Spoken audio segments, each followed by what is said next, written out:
So the uptake of AI is where RPA was 2 years ago. I think that's really interesting. But obviously the interesting part of that comment is, and it will be hotter. So there's an expectation here that, yes, the RPA industry has been hot over the last 2 years, and it will continue to be hot over the next 3 years is the expectation. But AI probably will be hotter again.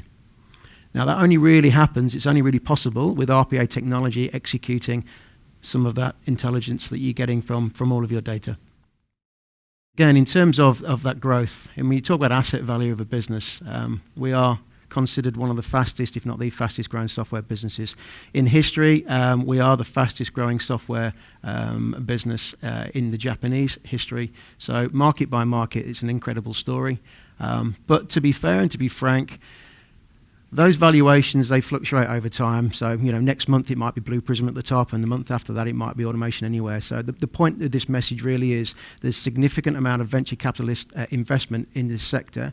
It's here to stay. It's not a fad, and it's very much maturing at a rapid pace. I think our experience here in New Zealand and Australia is pretty similar to what we're seeing and what organisations are seeing around the world.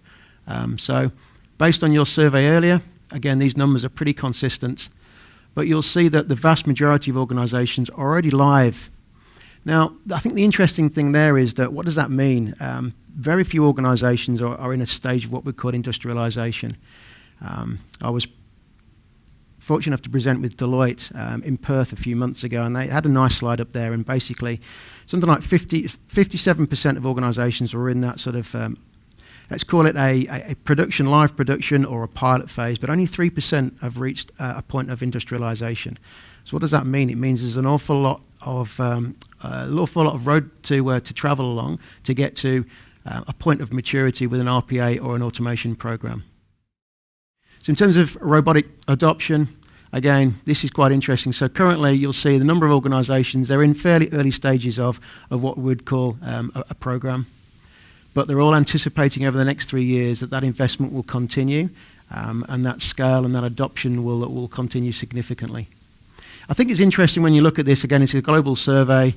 When I think of the New Zealand and the Australian markets, do we ever get into the thousands of robots in an institution? Probably not. There aren't many. Can you get into the 50s and the hundreds? Absolutely, and you would expect to. And as the solutions evolve, the technology evolves, and our thinking evolves as to how we adopt this, absolutely that's where we expect it to get to.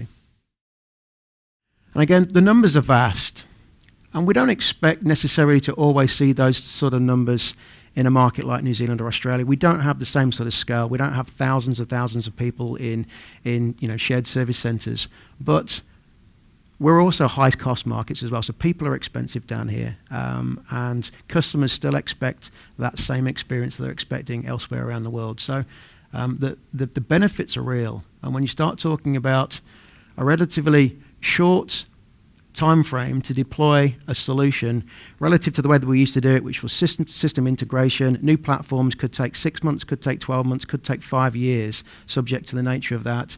To deliver $6 million in such a short space of time is quite incredible. And again, one of the reasons why there's such demand for this technology around the world.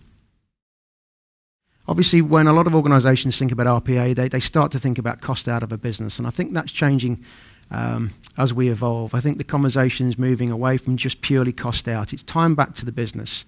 And then it's a question of what do you do with that time?